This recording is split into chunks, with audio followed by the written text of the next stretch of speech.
अभी वो जो मीन है वो तो आएगा ना।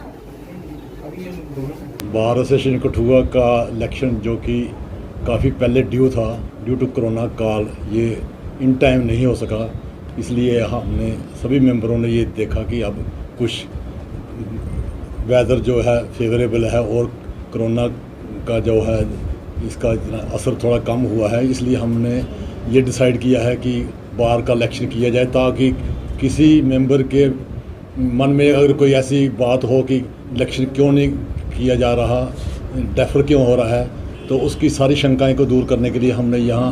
एक डिसीज़न लिया कि हमने ये इलेक्शन जो करवाए जाएं कॉन्स्टिट्यूशनली और डेमोक्रेटिकली, बिल्कुल जिस तरह पहले होते थे और स्मूथली करवाए जाएं। तो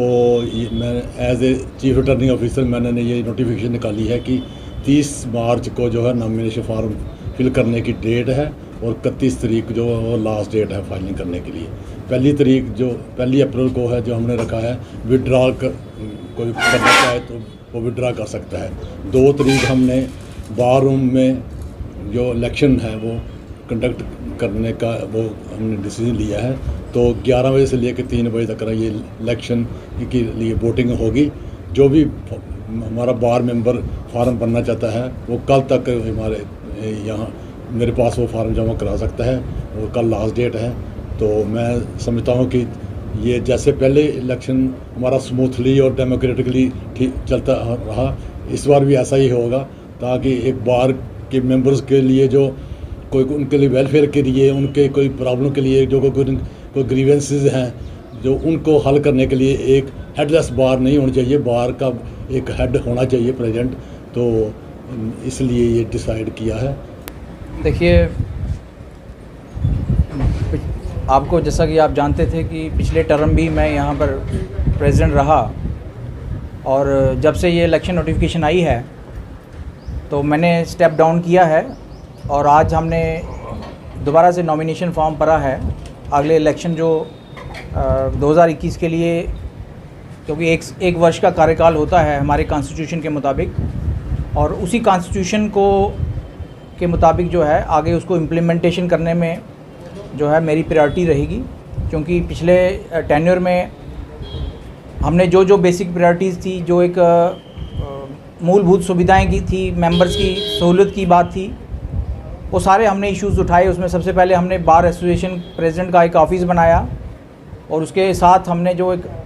बंद पड़ा, कई सालों से बंद पड़ा जो वॉशरूम था, उसको हमने ऑपरेशनल करवाया। और उसके बाद अपने कैंपस को वाईफाई लगवाई, एलईडी लगवाई, और भी जो चीज़ें थी हमने यहाँ पर करने की कोशिश की है। तो मेरे अब उस कार्यकाल में जितना भी हो सकता था, बीच में आपको पता है कि हमारी रजिस्ट्रेशन की स्ट्राइक आ गई, वो हमारा उसमें टाइम चला गया, और हमने पीसफुल स्ट्राइक जो थी 45 दिन की हमने चलाई, और उस वक्त गवर्नमेंट पर प्रेशर डाला और गवर्नमेंट हमारी कुछ मांगे मानने पर मजबूर हुई, और उन्होंने कहा कि जो रजिस्ट्रेशन ऑफिस है वो हम कोर्ट के अगल बगल में बना देंगे। ये उस वक्त का वायदा था गवर्नमेंट का। तो उसके बाद पेंडेमिक आ गया।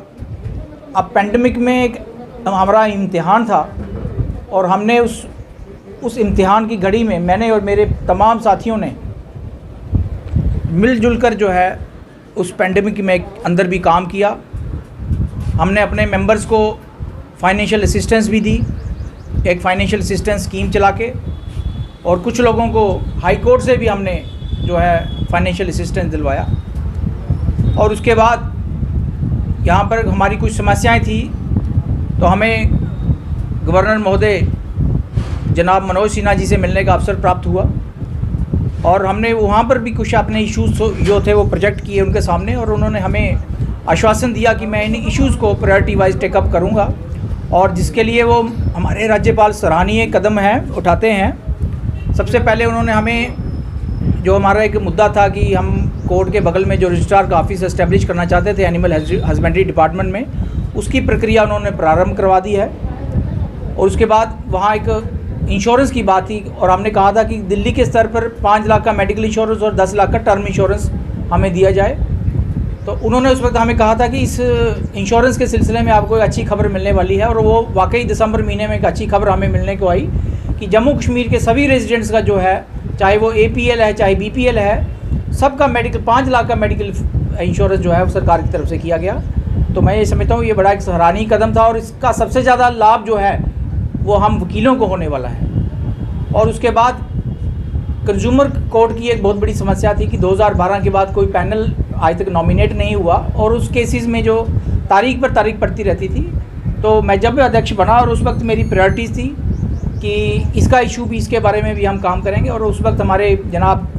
जैसा PD कोतवाल साहब से मिलकर और हमारे DC जो अब डॉक्टर राघव लंगर जी जो अभी डिवकॉम है जम्मू में, उन तीनों की हमने जो कमेटी थी हमने 2 पैनल बनवा के भेजे। लेकिन उसके बाद जो था आर्टिकल 370 की रिवोकेशन हो गई, उस वजह से वो किन्हीं कारणों से कमेटी हमारी अप्रूव नहीं हो सकी। तो बाद में जब हमने गवर्नर साहब के सामने ये मुद्दा उठाया तो उन्होंने हमें आश्वासन दिया, और ठीक 15 दिन के बाद उन्होंने कमेटी गठित की जस्टिस बिंदल की अध्यक्षता में। और उसके बाद वो कमेटी ने अभी लगभग 1 महीना पहले जो है एडवर्टीज़मेंट निकाली है, और 2 मेंबर जो है हर डिस्ट्रिक्ट में, क्योंकि आप उसके बाद रिवोकेशन के बाद तो पूरी स्टेट में कंज्यूमर कोर्टें डिज़ाल्व हो गई थी, लेकिन हम जहाँ तक कठुआ की बात है तो 2012 से हमारा जो है पैनल नॉमिनेटेड नहीं था। तो वो अब एडवर्टीज़मेंट हो चुकी है, 18 मार्च उसकी लास्ट डेट थी। तो काफ़ी लोगों ने उसमें अप्लाई किया होगा, और हम समझते हैं कि वो भी हमारी डिमांड पूरी कर दी राज्यपाल महोदय ने। तो इस तरह की काफ़ी चीज़ें थी जो मैं अभी संक्षेप में यहाँ पर नहीं बता सकता, क्योंकि अगर मैं बताना चाहूँगा तो इतना समय नहीं प्रेस वाले दे पाएंगे मुझे, क्योंकि बहुत से चीज़ें हैं। मेरे साथियों से आप इंक्वायरी कर सकते हैं, मेरे मेंबर से आप पूछ सकते हैं कि अजातशत्रु जी ने पिछले कार्यकाल में क्या किया। तो जहाँ तक अब इस नए कार्यकाल का या नए इसका प्रश्न है, तो बहुत सारे मेंबर्स ने, लगभग मेजॉरिटी 2/3 मेजॉरिटी के मेंबर्स ने मुझे फोर्स किया, मुझे कहा कि नहीं, इस बार को आपकी ज़रूरत है, और हम चाहते हैं कि इस बार भी आप जो है कंटेस्ट करें और प्रेसिडेंट बने और बार की यूं ही सेवा करें। और जो भी मुद्दे रह गए हैं, जैसे हमारे अभी बार को रजिस्ट्रेशन कराने इतने समय में नहीं कर पाए हैं, तो अगर मैं प्रेसिडेंट बनता हूं दोबारा से बार एसोसिएशन कठुआ का, तो मैं पूरा तन मन धन से, जैसे मैंने पहले ही बार एसोसिएशन अपने मेंबर्स की सेवा की है, और जितने भी जहाँ पर जो लिटिगेंट्स है, क्योंकि हम लोग पब्लिक का इंस्टीट्यूशन है, तो